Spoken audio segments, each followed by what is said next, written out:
নমস্কার, আমি প্রণব মণ্ডল, বনবিষ্পুর মাদ্রাসার ইতিহাস বিষয়ের শিক্ষক। তো এই করোনা বা কোভিড-19-এর বিপর্যয়কালীন পরিস্থিতিতে যে লকডাউন চলছে, সেখানে সবকিছু ক্ষতিগ্রস্তের পাশাপাশি ক্ষতিগ্রস্ত হচ্ছে বা পিছিয়ে পড়ছে শিক্ষাগত দিক থেকে আমাদের আগামী যারা মাধ্যমিক দিতে চলেছে দশম শ্রেণীর ছাত্রছাত্রীরা। তো তাদের স্বার্থে আমি ছোট ভিডিওটি বানাতে চেষ্টা করলাম। তাদের ইতিহাস বিষয়ে কিছু টিপস, কিছু সাহায্য করতে বড় ইচ্ছে করছিল কয়েকদিন ধরে, কারণ বাড়িতে বসে বসে আমাদের ঠিক ভালো লাগছিল না। তাদের যাতে উপকারে লাগে এই ভিডিও, তার জন্য আমি ছোট্ট ভিডিওটি বানালাম।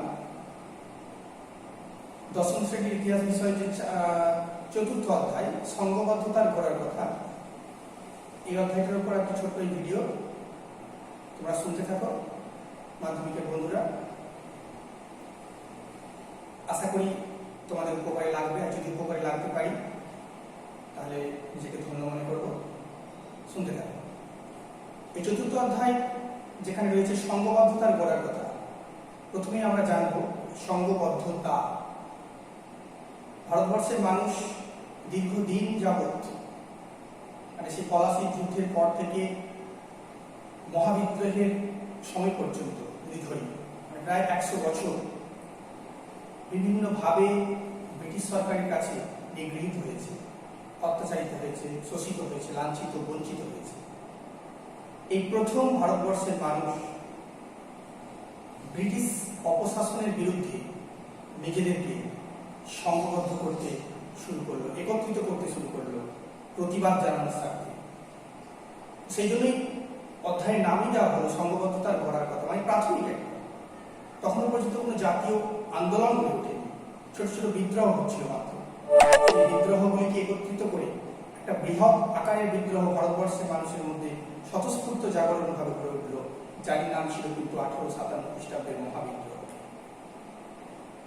তো এই 1857 খ্রিস্টাব্দের মহাবিদ্রোহ মূলত সিপাহীদের হাত ধরে শুরু হলেও পরবর্তীকালে কিন্তু এটা একটি গণবিদ্রোহের আকার নিয়েছিল। স্বতঃস্ফূর্ত ভাবে ভারতবর্ষের মানুষ, সাধারণ মানুষ, সেখানে কৃষক, শ্রমিক থেকে শুরু করে বুদ্ধিজীবী সম্প্রদায় থেকে শুরু করে সবাই স্বতঃস্ফূর্তভাবে অংশ নিয়েছিল এই মহাবিদ্রোহে।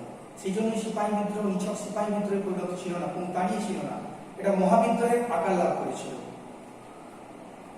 তো এই বিদ্রোহের প্রকৃতি, এই বিদ্রোহ নিয়ে বিভিন্ন ঐতিহাসিক বা পণ্ডিত মহলের যে মন্তব্য, সেগুলো তোমাদের গুরুত্বপূর্ণ পরীক্ষার জন্য, বিশেষ করে 8 নম্বরের জন্য খুব গুরুত্বপূর্ণ।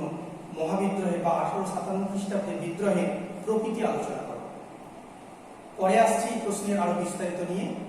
এরপরে আমরা এগিয়ে যাই যে এই বিদ্রোহ নিয়ে কিন্তু ভারতবর্ষের প্রত্যেকটা স্তর সচেতন ছিল না।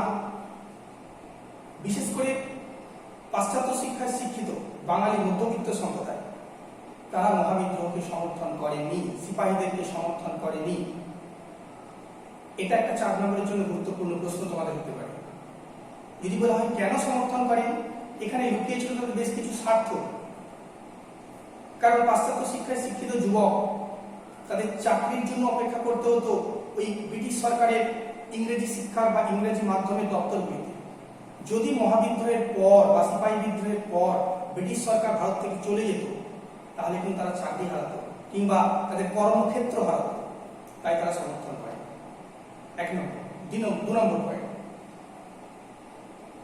মহাবিদ্রোহকে সমর্থন না করার পিছনে তাদের আরেকটা ভয় কাজ করেছিল যে ভারতবর্ষের মানুষ তখনও পর্যন্ত বা ভারতবাসীরা তখনও পর্যন্ত স্বশাসনে অভ্যস্ত কিনা, অর্থাৎ নিজেদের দেশ শাসন করতে তারা কতটা প্রস্তুত, এই বিষয়ে তাদের একটা সন্দেহ থেকেই গিয়েছিল।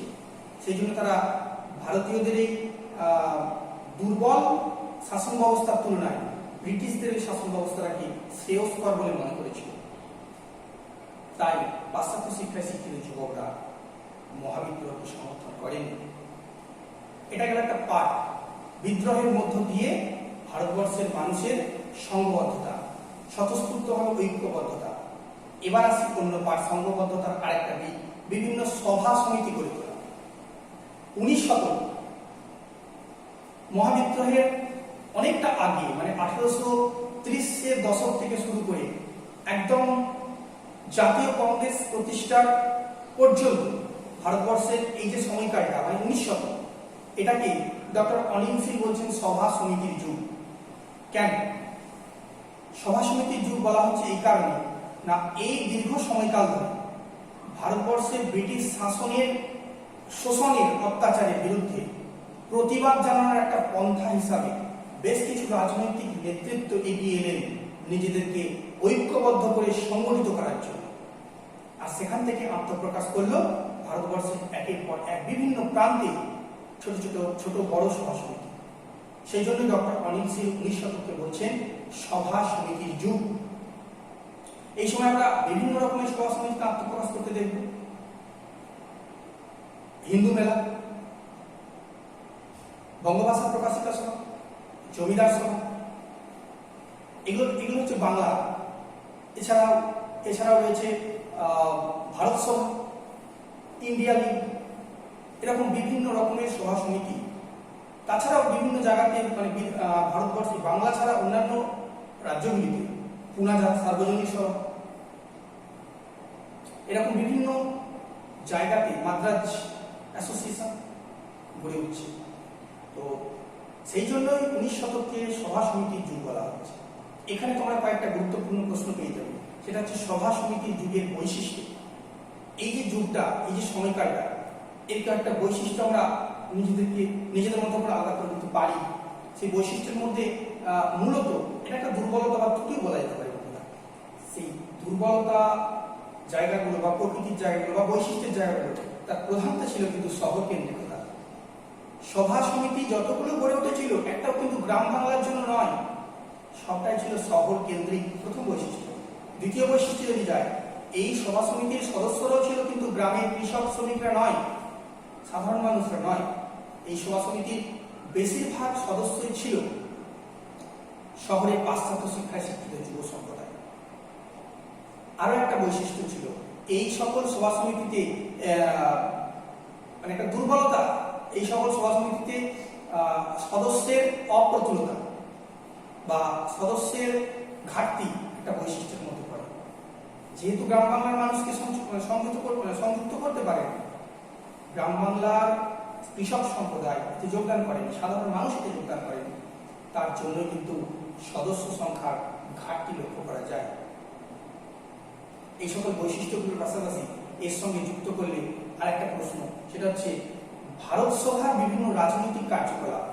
এই দুটোকে একত্রিত করলে একটা বড় প্রশ্নের উত্তর আমরা পেতে পারি। 8 নম্বরের জন্য গুরুত্বপূর্ণ প্রশ্ন হতে পারে তোমাদের, সেটা হচ্ছে সভা সমিতির যুগের বৈশিষ্ট্য বলে দিয়েছে, আর তার পাশাপাশি ভারত সভার বিভিন্ন রাজনৈতিক ক্রিয়াকলাপ। আচ্ছা, তার আগে ফিরে আসি আমরা আরো অন্যান্য সভা সমিতিগুলো, যেমন 1836 খ্রিস্টাব্দে গড়ে উঠছে বঙ্গভাষা প্রকাশিকা সভা। এটা কিন্তু ভারতবর্ষের প্রথম রাজনৈতিক সংগঠন, যদিও এটা বেশ কিছু পত্রপত্রিকা লেখালেখিকে কেন্দ্র করে সমাজ সংস্কারগুলিকে তুলে ধরা হতো। তারপরে আসি ল্যান্ড হোল্ডার সোসাইটি বা জমিদার সভা, যদিও এবছর 4 নম্বরের প্রশ্ন হিসেবে গুরুত্বপূর্ণ আকারে পড়ে গেছে, তবুও বলবো 1838 খ্রিস্টাব্দে বিভিন্ন জমিদার সংগঠন কৃষকদের স্বার্থে, জমিদারদের স্বার্থে গড়ে তুললেন এই সংগঠন। এছাড়া রয়েছে হিন্দু মেলা, 4 নম্বরের জন্য খুব গুরুত্বপূর্ণ। রাজনারায়ণ বসু জাতীয় মেলা নামে একটা মেলা তৈরি করেছিলেন 1876 খ্রিস্টাব্দে। 1867 খ্রিস্টাব্দে এটারই নাম তৈরি হচ্ছে হিন্দু মেলা, নবগোপাল মিত্র। এই হিন্দু মেলা কি ছিল না, হিন্দু মেলার মধ্য দিয়ে শুধু হিন্দু জাতীয়তাবোধ নয়, এর পাশাপাশি ভারতীয় ঐতিহ্য, ভারতীয় সংস্কৃতি, ভারতীয় কালচার, ভারতীয় প্রতীক, এগুলিকে তুলে ধরা হতো, যার মধ্য দিয়ে কি হতো না, ভারতের যুব সমাজের মনে একটা জাতিপ্রীতি, জাতীয়তা বোধ তৈরি হতো। এরপর আসি ইন্ডিয়া লীগ। 1875 খ্রিস্টাব্দে শিশির কুমার ঘোষ, শিশির কুমার মুখোপাধ্যায়, আনন্দমোহন বসু, এদের নেতৃত্বে গড়ে ওঠে ইন্ডিয়া লীগ। ইন্ডিয়া লীগ পরবর্তী বছরে আনন্দমোহন বসু, সুরেন্দ্রনাথ বন্দ্যোপাধ্যায় নেতৃত্বে 1876 খ্রিস্টাব্দে গড়ে উঠল ভারতবর্ষের সবচেয়ে বড় বা সমিতি, যার নাম ভারত সভা বা ইন্ডিয়ান অ্যাসোসিয়েশন। রাজনৈতিক কর্মকাণ্ড হিসাবে অনেক কিছুরই মানে নিদর্শন রাখলো এই ভারত সভা। 4 নম্বরের জন্য গুরুত্বপূর্ণ প্রশ্ন, ভারত সভা টিকা। এখানে উত্তরটা ঠিক এইভাবেই সাজাবো তোমরা।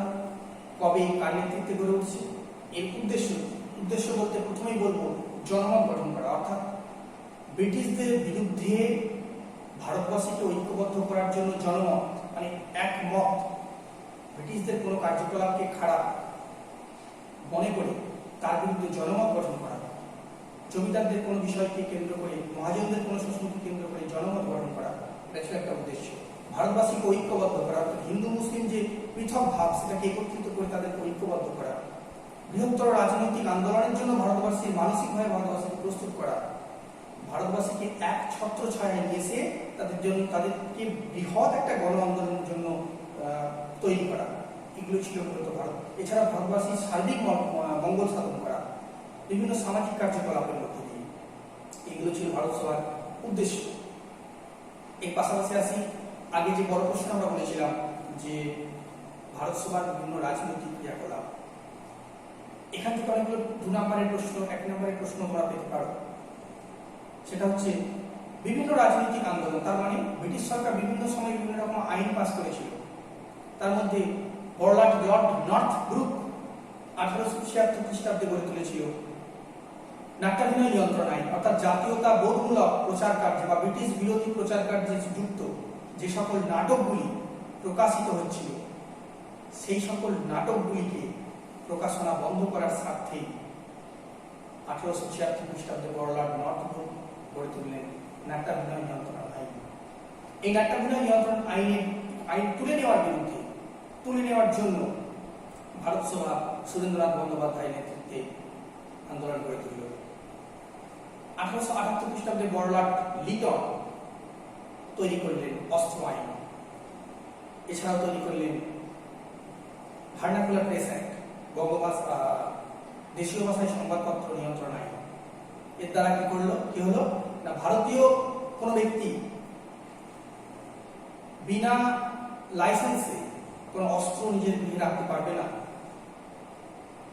এছাড়া দেশীয় ভাষায় সংবাদপত্র নিয়ন্ত্রণ আইন কেন হলো না, দেশীয় ভাষায় সংবাদপত্রগুলি তৎকালীন সময়ে ব্রিটিশ সরকারের অপশাসনের বা অত্যাচারের বিরুদ্ধে বা শোষণের বিরুদ্ধে লেখনী ধারণ করে ভারতবর্ষের সাধারণ মানুষকে সচেতন করে তুলছিল, তাদের মধ্যে ক্ষোভ জাগিয়ে তুলছিল।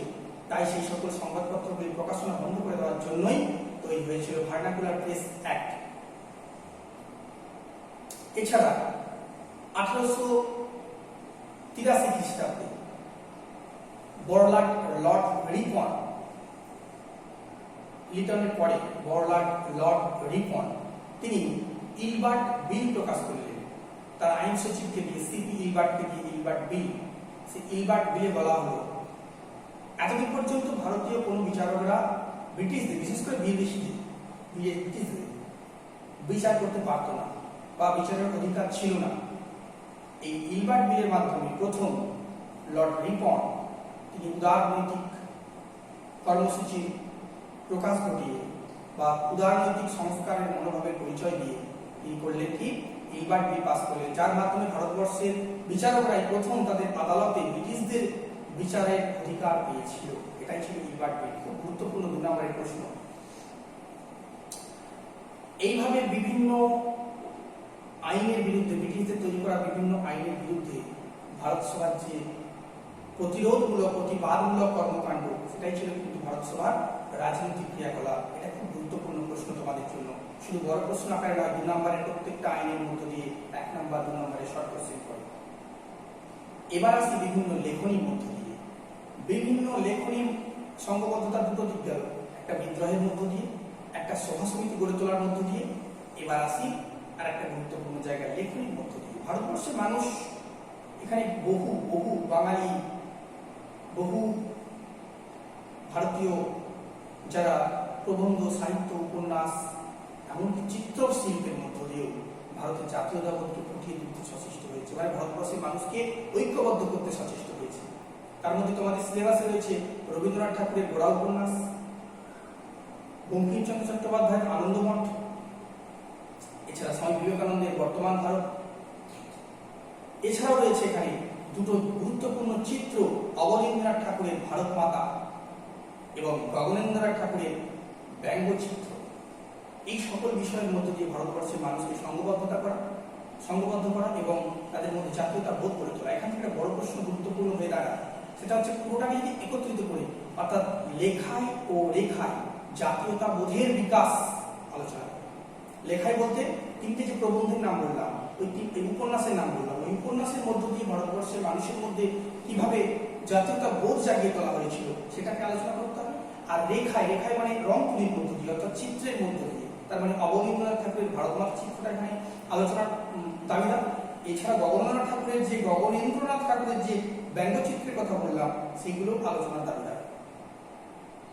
এগুলোর মধ্যে দিয়ে গুরুত্বপূর্ণ হতে পারে। এছাড়াও বড় প্রশ্ন আকারে পুরোটা না এসে ছোট করে আসে, সেক্ষেত্রে হতে পারে কি ভারতবর্ষের জাতীয়তা বোধের বিকাশ বা ভারতীয়দের মধ্যে জাতীয়তা বোধের বিকাশে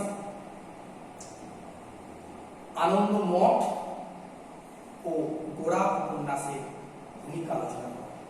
এখানে তোমরা বন্ধুরা মনে রাখবে যে আনন্দ মঠ নিয়ে তোমরা অনেক কিছু পড়েছো, হয়তো আগেও পড়েছো। আগে বঙ্গদর্শন পত্রিকায় এই আনন্দ মঠ 1872 খ্রিস্টাব্দে প্রকাশিত হয়।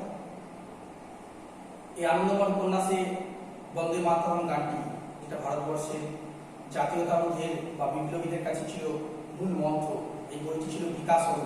তাছাড়া এখানে বন্দে মাতরম সঙ্গীতটি ছিল মূল মন্ত্র বলা যেতে পারে। এইভাবে আনন্দমঠের মধ্য দিয়ে ভারতবর্ষের মানুষকে জাগ্রত করতে সচেষ্ট হয়েছিল। গোড়া উপন্যাসের মধ্য দিয়ে, গোড়া হচ্ছে একটা চরিত্র যিনি উগ্র জাতীয়তাবাদ ও সংকীর্ণ জাতীয়তাবাদের বিরুদ্ধে বা ব্রিটিশদের সাম্রাজ্যবাদী ক্রিয়াকলাপের বিরুদ্ধে গোড়া যে একজন আইরিশ যুবক হয়েও বাঙালিদের মতো করে ব্রিটিশদের বিরুদ্ধে যে সমালোচনা, মানে গোড়া চরিত্রের মধ্যে দিয়ে রবীন্দ্রনাথ সমালোচনা মুখর হয়েছিলেন। এছাড়া রয়েছে স্বামী বিবেকানন্দের বর্তমান ভারত। সেই বর্তমান ভারত গ্রন্থে তিনি একরকম ভবিষ্যৎবাণী করে দিয়েছিলেন যে একটা সময় আসবে যেখানে যারা আজ সমাজে নিষ্পেষিত, তারাই কিন্তু সমাজের মাথা পেয়ে দাঁড়াবে।